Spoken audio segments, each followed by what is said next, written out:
All right, hey, welcome back to our next edition of the Wednesday Wellness newsletter. My name is Laurel Kelsey. If you haven't met me yet, welcome to my channel here on YouTube. Every Wednesday, I put out a Wednesday Wellness newsletter for all my email subscribers, and some of my subscribers find it easier to listen to, so that's what I'm doing right now.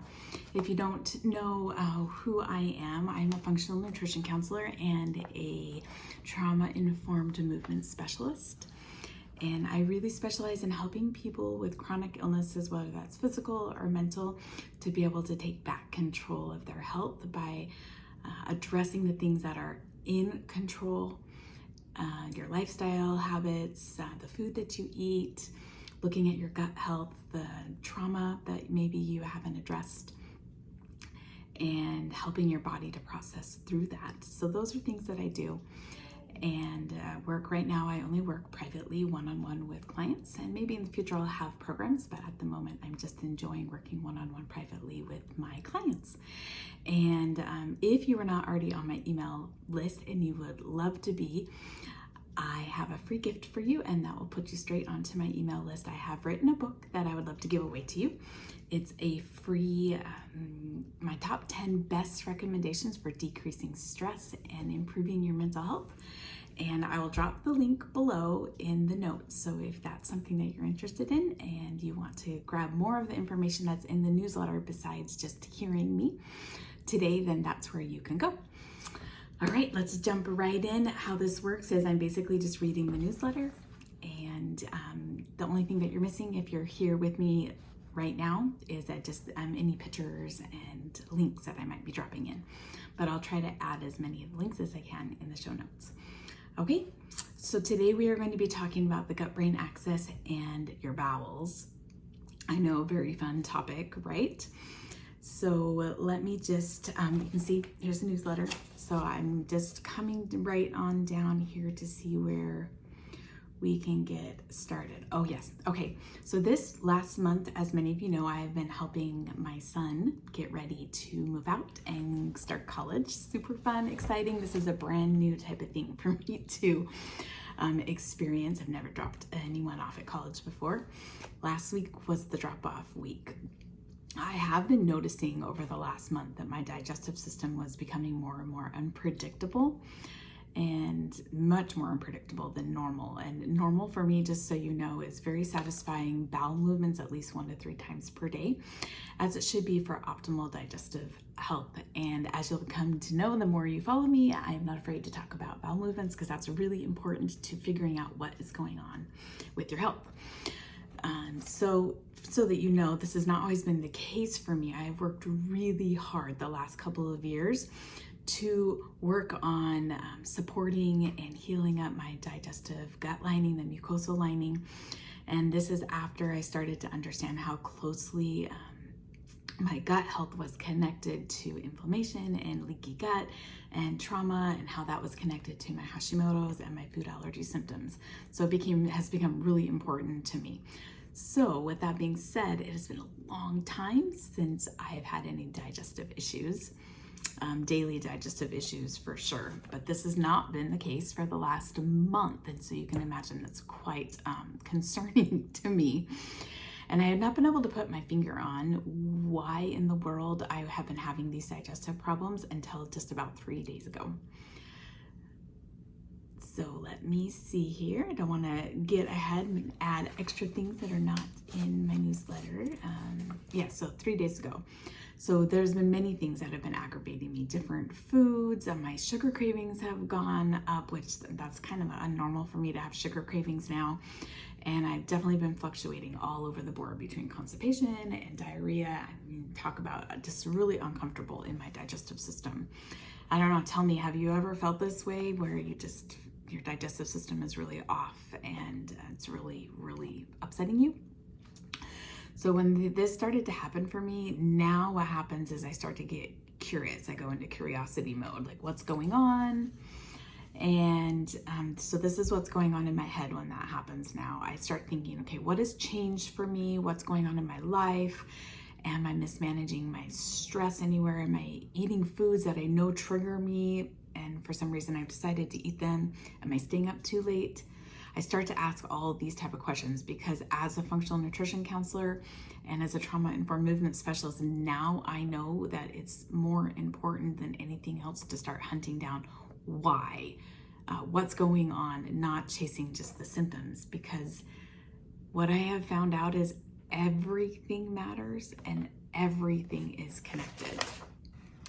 So let's take a sidestep from my story that I'm in the middle of sharing here to talk, just go into the science classroom for just a second. So I want to clear up a concept that you may or may not know about, and this is around the gut-brain axis. So you have two brains. Yeah, that's right. You have two brains.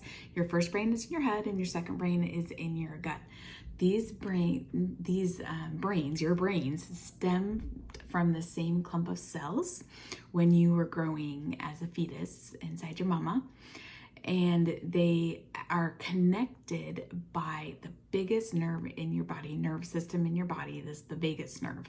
The vagus nerve actually means wandering nerve, and it wanders from the brain down to the gut and back up to the brain again. So it's really like a telephone line, carrying messages back and forth all the time, bilaterally talking. So what affects this messages that are getting carried back and forth between the brains? It's a lot of things. The balance of helpful and unhelpful bacteria in your gut. So this is in your microbiome. This is where a lot of your hormones are made, and your chemical messengers like serotonin, your happy hormone. Your stress levels affected, the quality of food that you're eating, and if you have food sensitivities or allergies. Your thoughts can impact it, unprocessed traumas, big and small, doesn't have to be a big trauma.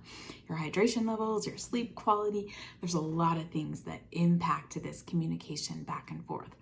So let me ask you, are you kind of getting an idea here that maybe connections like, for example, if you are feeling depressed, that it might be an issue with your gut? Or maybe the state of your gut health is showing up as anxiety or anger, brain fog, exhaustion. You can't just look at a symptom and think that that's where the problem is. It might be connected somewhere else in a different system of your body, and the communication is talking. Every system in the body impacts every other system in your body. So that's really important to remember. Something that you may not think has anything to do with your health and healing may just be the trigger that has set it all off in the first place. And this is why now I never make any action plans with my clients until we have done the work of writing up and lining out the life and health timeline of that individual, of my client. You might really be surprised at how many chronic symptoms are connected right back to some type of life event or a trauma, and addressing, acknowledging, working through those traumas, whether it's talk therapy or it is body releasing exercises. There's lots of ways to process trauma.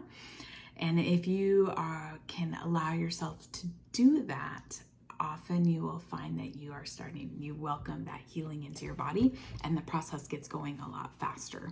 So let's go back to my experience, all of my gut health issues going on, and my son moving off to college.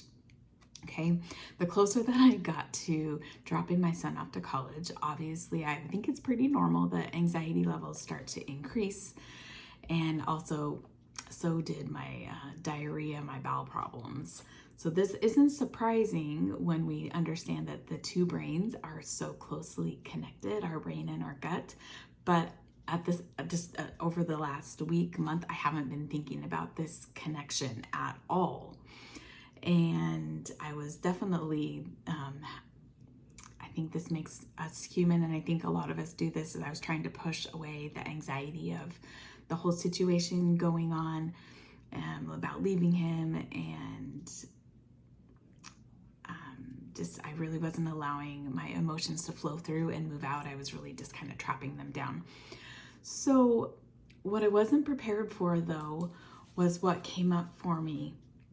And I think this is important for us all to think about, is that there could be times in our lives that traumas come up and we don't realize it. What I wasn't prepared for was the trauma that came up when we were dropping him off at university. So here's the story that kind of backs us up and would help you understand it better is when he was 13, his mental health was really in a bad place. And we tried so many different interventions, and I was really tired of the medical system and of hospitals.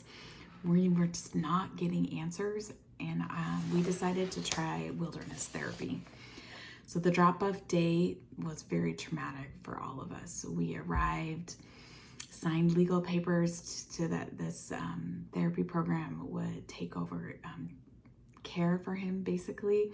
And about 5 minutes later, I passed my beloved son off to strangers, hoping that I would see him again alive and trying not to feel guilty or stressed about what I knew he was about to face in the midst of his mental health challenges that he was having. He was going to be building shelters every night for himself.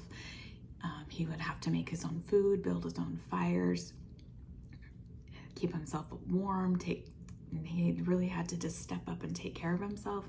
No one there to hug him, long days of backpacking all day. There's so many things. So I left that situation just praying to God that he would shore up my faith, because literally I was freaking out. It was freaking me out. But everything else we had tried really had failed. And so this mama right here, I was not going to stop fighting for my son, for his life, or for his happiness. So this was the next thing that we were trying. If you are actually looking at my newsletter and have access to it, you can see a picture of the day we picked him up. It was the middle of winter. There was snow everywhere. He had lived through this wilderness therapy right in the middle of the coldest time. So there's snow everywhere, and I just can't, and you can imagine living in the wilderness in the snow for a couple of months. That could get pretty difficult if you're making your own shelters every day. And that really was a huge family storm. I don't know how to put this. It was a family storm, this mental illness that we all worked through because of what was going on. It was tough. So back to today, the present day, we stayed 4 days at the university, helping my son get ready and dropping him off. And I was just having more and more digestive issues the closer I got to leaving. I didn't make all of these connections with all my stress and how I was feeling until the day that we actually left and we came home. Bam, all of a sudden it was right there in front of me, and something I talk about with my clients all the time. And I didn't even realize it. My digestive systems were literally directly related to my anxiety about leaving him again.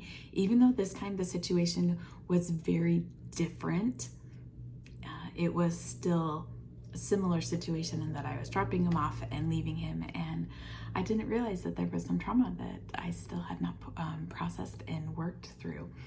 So the moment that I made this connection, and this is what I'm hoping will be supportive for you in your journey, is the moment I can make this connection. I acknowledged my emotions and I stopped fighting the tears, and I started working on what I was in control of, and part of that was doing nervous system regulation exercises. And guess what? Here I am just a few days later, and my digestive problems are almost completely gone. And I'm feeling so much better. So here is what I want you to know, is sometimes it's the little things or things in the past that get addressed that end up making the biggest difference in whether or not our bodies feel safe and ready to allow healing to come in. It's really important to remember that everything is connected. I hope that my little story here today is getting your brain thinking on what you can do to bring peace to your own health and to encourage you to keep pushing forward on your health and healing journey. If you need help, you know where to find me. There's a link below on the video if you want to connect for a free functional nutrition and wellness consult. I'll tell you about my programs, hear about what's going on, and see if I can help you. And if you're inside my email newsletter, the link is right there and you can go right there. Good luck. I'm here to support you if you need it, and I hope you're enjoying the wellness newsletters, the Wednesday wellness newsletters. I will see you next week.